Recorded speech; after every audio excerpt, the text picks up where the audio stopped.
Wrestling, a very interesting Impact Wrestling because of the situations that happen on the show and also production. Which, and I want to say this, yes, when you look at the camera work, it's still not good. There's still problems where they zoom in too much. But I'm not talking about this part of production. I'm talking about the app that Impact Wrestling puts their show on. Because if you had watched the app, because I have ways of watching Impact Wrestling, and I've seen on both the app or Access TV, if you go on the app, and this was just my experience, audio and video were not in sync. Audio was at least 2 or 3 or 4 or maybe 5 seconds, between 3 to 5 seconds ahead of video. That was not good for people who cannot watch Access TV. Because yes, there are ways of watching Access TV if you can't get it through your cable network. Either you get it through satellite, you get it through some internet, or you get it through some nefarious reasons. But when you see it, you would tell the difference between a functioning video that has audio in sync with video and the app where audio was ahead of video. And this isn't the first time that happened. Now, I'm not blaming Impact Wrestling for this. I believe it might have happened on the app because when you look at Access TV, there was no audio video out of sync at all. So for anyone who is watching on the app, I know you're probably pissed that you watched it, but then you wanted to go insane because the audio was going ahead of what you were watching. So I know your pain. I've seen it. And this isn't the first time this has happened. But in this situation, it was not widespread. Access TV, if you could watch it, it was in sync. So, first thing we get, Motor City Machine Guns versus Jay White and the great finesser, I'd rather call him the smooth criminal, of Chris Bay. Now, here's the problem with me personally. It's not the match quality. Match was fine when you could see it because Impact is still having that problem. They want to do this. Guys, people at home want to see something like this, where you can see me in frame, you can see my head generally, not saying every single time, but at least you can see me. Nobody wants this all the time. And if you said that didn't happen, you're lying. Because a lot of times during the show, you could see them zooming in a lot more to the point where when they zoom in like this, they go like this right when they're zooming in. So they kept doing the same thing. Now, it was still watchable. I want to make this clear. The show was still watchable. If you have not seen it, I would suggest you watch it because this was a good match. And, well, here's the thing. The Motor City Machine Guns, I wish had not been rushed to put together, honestly. When you see the situation with the machine guns, and I'm not glazing over the controversy of how, and I haven't written here on my paperwork, how the controversy of the pin happened at the end of the match. I'm not saying that. What I'm saying is this. I would have liked to see Alex Shelley spend a little time as a singles competitor first, and then when it came to coming together with Chris Sabin later, instead of just having a match, he comes back and then automatically thrown into the tag division. Yes, let's make it clear, they need people in the tag division, but why not build up into it? They are staple. They've both been around since the mid-2000s of Impact or TNA wrestling. Wouldn't you like to see a reason for them to come together, not just throw them together willy-nilly? Now, when it came to the controversy at the very end of the match, where you see Jay White, he jumps into the ring once once Bay was pinned. You see White trying to save the match, and as he gets into the ring, the very moment he pushes, and I believe it was Chris Sabin who got the pin, the ref does the 3. There is no ending that. None. The ref's hand went down at the same time as he shoved him. So there was no way he was going to win that. I'm sorry. It's got to be before he goes like this. Not when the ref has just put his hand down at the same time. So they're trying to make a controversy of something that got a little bit of botch. Either that was a little bit of botch, or they purposely did it like that. Either way, they're going to do the controversy of that. But for me personally, it's not a bad thing because Shelley's going to have another reason to face White, and you got Chris Bay dealing with working with Jay White and everything like that. But still, I just kind of wish the Motor City Machine Guns had come together more better. Now, let's get this over with right now.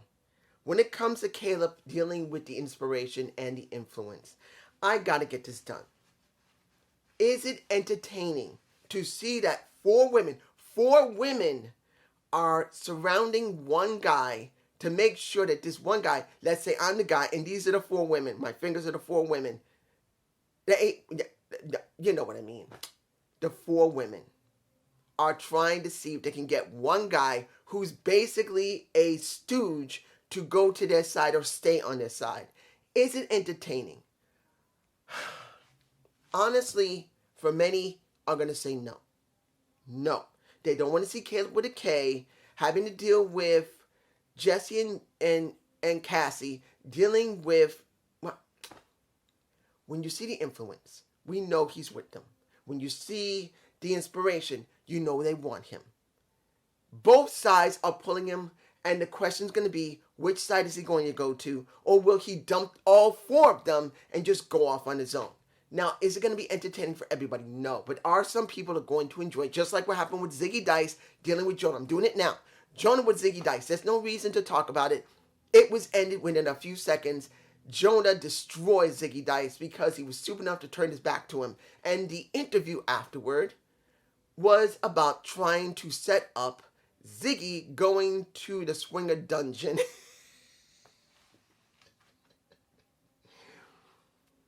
I did I believe a Booking the Wrestler on Ziggy Dice working with a Johnny Swinger. And they didn't need to make a school for Johnny Swinger to create so Ziggy Dice can join him and go into a tag team. But that's exactly what they're doing. They're going to make it so Ziggy Dice is going to go to the Swinger Dungeon, and it looked like the Swinger Dungeon was in an S&M place because of a guy in all S&M went and smacked that ass of a Johnny Swinger. I'm just saying that not everyone's going to be entertained with Caleb with a K dealing with the influence, even though the influence is over to a certain extent. The inspiration is very over. Even though I still do believe they didn't come in correctly, they are still over. I just wish they had been written better and had taken time before they went back to the iconic stick first. Sometimes do a little bit of new stuff before you throw yourself back into the inspiration. Come on. I'm just saying as a decent reviewer, well, not even a decent reviewer, a basic reviewer. If you guys think I'm doing a great job, just say I'm doing an okay job. I don't expect to be doing great, but that's just me. You guys some below. Now, let's move on to a match that I know I have not spoken on. Goja. I know I haven't spoken about him. One, I've been having problems trying to pronounce his name. And two, I purposely left it out because I wanted to see how Raj Singh is going to be interacting with this guy because they're trying to stick him with him and he doesn't want anything to do with Raj. And the question is going to be, where are they going? Look, I checked out OVW because it is on YouTube, at least at the moment, before they go back on national television because they just got a TV deal, supposedly.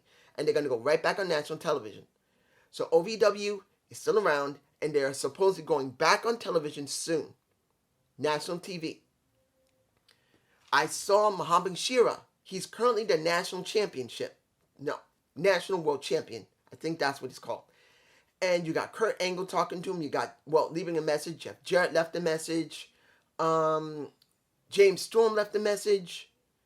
And it was good to see him. But, as I've said before, when it comes to Muhammad Shira, he's been typecast to the point where they expect him to be either a playboy, muscle, or the lion. Now, mind you, I've never said he was great on the mic. Guy's not. His accent is extremely thick. English is probably his second language, so he's always going to have that thick, I'm not trying to insult the guy, saying that his accent as an Indian trying to speak English is great. It's not. But it doesn't mean it's worse than some people I've heard in the street that are supposedly American, speak American English their entire life, and they can't even speak regular English. So he's not 100% bad, but he is what he is. His speaking ability is average at best. His in-ring ability is okay to average. His charisma is not 100% great, not 100% bad. It's average. Then you see Goroka. I'm mispronouncing. Jagal. I'll eventually get the guy's name. But the point is, he is another Muhammad Ali Shera. The question's going to be, and I'm not saying he speaks like him, I'm not saying he works in a ring like him. He's not bad in the ring. But the point is, he's someone new who's from India that might get typecast in the situation like Muhammad Ali Shera was, and Rohit Raju, because he stayed in the same position for years, and they made it all about Indian stuff with him until they finally went away and let him get the X Division. So when you see Rija, and he had a good match with Larry D, but it was kind of hard to believe that he could beat him. It was hard to believe that he could beat Larry D, but he did do it.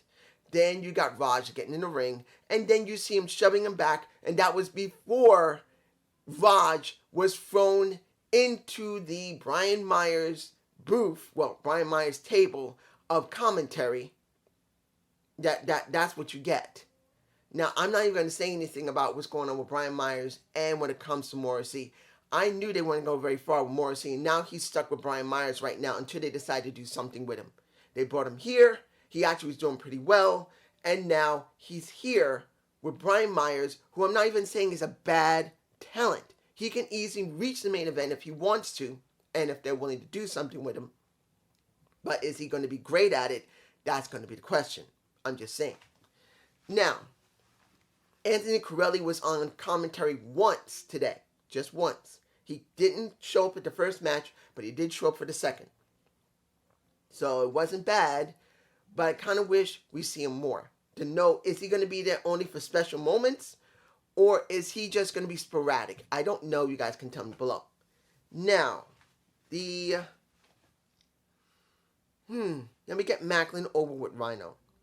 I'm kind of upset about this because when it came to Steve Macklin, who had a winning streak, and Raja, he's got a winning streak right now. Wouldn't it have been interesting if you're not going to let him have the X Division title, which he should have gotten because of the way he was built. He should have gotten it, and Trey should have lost it. But since they didn't do it, wouldn't it have been interesting for him to have not dealt with Trey and do Raja, say one guy who has not been beaten or submitted at all, winning streak, versus another guy with a winning streak, and you could do something Gaja, I believe that's his name, Gaja, and you could do something with Macklin. Two streaks up against one another at Rebellion. Wouldn't it have been interesting that a streak from the Macklin, who's been for more and more months than Raja's streak, but Raja thinks he's better than everyone. He opens his mouth, and Macklin wants to knock it out. I'm just saying, that would have been more interesting than what's going on right now. But, of course, we still don't know what's going on with Raj Singh dealing with Gaja. So, I don't know. It could be good, or it could be filler. I don't know. All right. Bailey had his moment with a ace. When it comes to Bailey, when you see that he's being conned, but then he's not being conned at the same time because he knows, particularly giving the boot to an Ace Austin on the nose, I'm like, really? This is all you got for Bailey, and this is all you got for Ace Austin. It's kind of boring. I'm not saying anything about their ring ability. Guys, remember my words. It's not always about ring ability. When you're not in the ring, when these guys are not there, and I've heard, and this is something I gotta say. One of my, I believe it's a subscriber, if you are, how you doing? You left me at least 2 or 3 comments while Impact was going on. And when the commercials came on, when I was looking at Access, I saw them. I say two comments, one or two comments. I answered him, and he was upset about what happened with Thunder Rosa and the rating system. As I've said, there are times when you need to follow the rules that you set in your promotion, like what's the rating and the rating system for AEW, and there are times when you need to break it. You can't always follow the rules 100%. There must be certain times that you must make it and you must break it. And AEW is not stable in that position. They keep trying to say that these mean something, but they're not setting it up that when it's time to break those rules, it's not lining up. It's sloppy. Now, when it comes to Ace Austin and Bayley, it feels sloppy. There's a way to do something with two X Division guys to make it interesting. Seeing this and then seeing Bayley boop on the nose in Ace Austin, what does that really give you? Are you interested in seeing Ace Austin just in the ring with Bayley only when they're showing them in the back and they're not giving them anything really interesting to do? Sorry, if they were only doing ring work, fine. You can easily say they can get over with their ring work only, but they're showing them in backstage segments that are filler backstage segments that are boring. Sorry, they're not doing well. Neither one. Bayley's not doing well, Ace Austin's not doing well, and they're doing nothing but Madman Fulton except to have his muscle. And everybody keeps saying before, years and years ago when it came to Madman Fulton, they're going to do something great with him. What I say? I said they're not going to do anything with him. He's going to be like Killer Kross. Guess what? He's still in the same position for the last 2 to 3 years, being someone's muscle instead of him being on his own and trying to build him into something. What did I say? Am I not a storyteller that can see the future? Ugh. Anyway, let's move on. The match that truly pissed me off, and it wasn't the match quality. And yes, the camera work wasn't perfect, even though the shots of tits and ass were apparent. That is the triple threat of Deonna Purrazzo, of Giselle Shaw, I believe I said her name, and the Lady Frost. Why do we have this match? Tell me. If you guys were happy about the match, that you loved it, this is not the problem with that. Fine. I never said the match is bad. The match was fine when you could see it because in many cases, we got this. In some cases, when it came to Giselle Shaw, her titties were almost popping out of her top. Now, mind you, women's bras and their ring attire not always are tight enough to keep their boobs from moving around and possibly popping out. It happens. But this woman decided to wear something gold that didn't look tight even before the match happened. She wanted to look sexy. She wanted to look like she got some curves on that ass and wanted to show that she got some titty. Well, guess what? When Deonna Purrazzo wanted to put her in the Cinco de Mayo, as she's trying to crawl to the ropes, I don't have the shot. I decided not to do the shot. Her titties were just about to pop clean out of her damn top. They ain't no big titties either, but still they were ready to pop out of her damn top. Maybe next time she'll remember to make it a little bit tighter and maybe make sure that she got some nipple patches on her titties to make sure no one sees the nipples, like a Jade Cargill. I can say that about her. She was smart enough to make sure that if her top was going to come loose, she had something to cover up her nips. I'm just saying, we didn't see them. And I'm sure many people are disappointed, but this is what you get. And Deonna Purrazzo wins. But now, going full circle, why even talking about it like this, saying what's the problem with the match? And I'm sure many people wondering what's the problem. Well, guess what? We had 2 new knockouts. Everyone keeps saying they need to bring in new knockouts. Oh, yes, they're bringing in new knockouts. They're going to do great with them. And I said it counts on if they're going to be written for. And you said, no, it's going to be great. They're going to have new women. What just fucking happened? You just had 2 new knockouts where both of them debuted on the Impact Zone, where one of them had to beat the other. Instead of getting local jobbers from the local promotions nearby or the independents, so both these women could look good and you could build them both up separately without them even touching one another, you left Lady Frost on BTI multiple times having matches there. We didn't see them unless, and remember, guys, Not everyone's going to watch BTI. Not everyone has the insider. They join as the insiders. And they're not willing to wait until after Impact. If it's after Impact, of course, they show BTI. But before Impact, you got to have the insider bit. So you don't see it until after Impact is over. Maybe a day or two later. So you're not going to be watching a Lady Frost every single time. And she's already jobbed already to a Jordynne Grace. You could not bring these women in and not make sure they job so damn quickly. Yes, BTI is on YouTube. Yeah. But still, when you debut them both on the main show, what do? Do you have Shaw with her own jobber? No. Do you have Lady Frost with her own jobber? No. You stick their asses together. You stick them freaking together. And yes, Lady Frost already jobbed to Deonna Purrazzo on the pay-per-view, but you could still have built her back up if you gave her time to be recognized, to actually have something. No. You just threw them and let them get eaten by Deonna Purrazzo, trying to go after both titles at the same time. Now, what does this mean for both of them? If you tell me, oh, they're not going to feel it. Really? How many women are on the damn show at this time? Yes, you got Chelsea Green and Mickie James, who just had their segment at their interview. I'm not going to talk about it. It's not necessary. Then you still see Havoc on TV. We have not seen Rosemary. Yes, Alicia's gone and did her little segment with Honor No More, and I'll get to that in a minute. But still, there's very few women on the damn show. And now you just job them both out, the brand new women, except for, and I'll get to her next, you jobbed out 2 new women.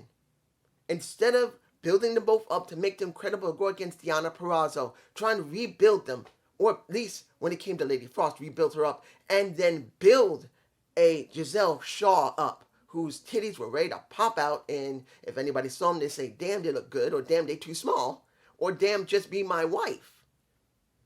You get this. And I'm not trying to be sexist, I'm just telling you how it is. I'm just saying. Now, let's get to the Marsha Slamovich versus, Ara. Didn't even matter. She destroyed her. Now, many people are going to say, she's looking great. She's so dominant. Guess what? I don't give a fuck about her. You want to know why? Simple. It's very simple. It's not the point that she can't wrestle. She dumped Ara on her damn head when Ara wanted to shake her damn hand. She took her hand, grabbed her, and dumped her on the damn head and then pinned her ass. Very quickly, very dominantly. There's no problem with that. But do we know Marsha Slamovich? Have we done any backstage segments with Marsha Slamovich? No. Have we heard an interview from Marsha Slamovich? No.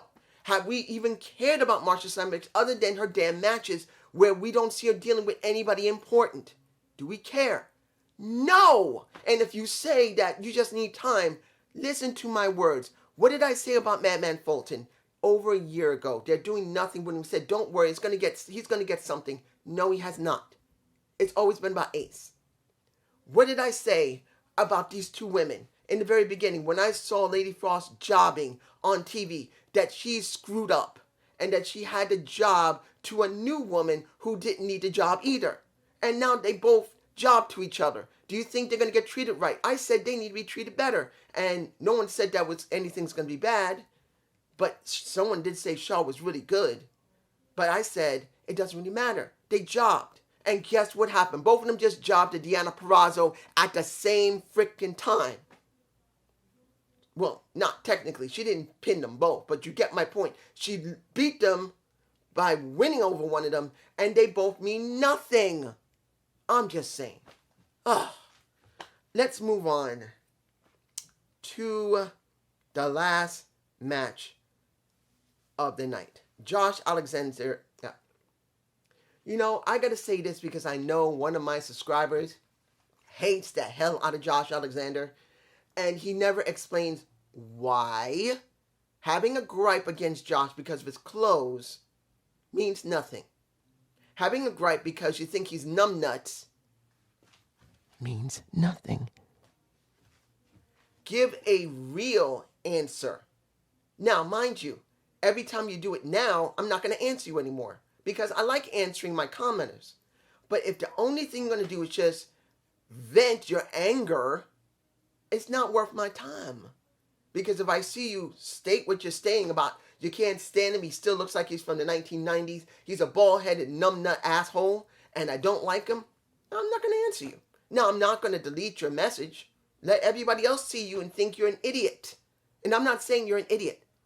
But if everybody else looks at you and they see that, and I'm saying this now, that if you leave a comment below, instead of saying something constructive, saying, I don't like him because either he can't do suplexes correctly, his promo skills are not very good because of this, when he did this, or when he did that, or something.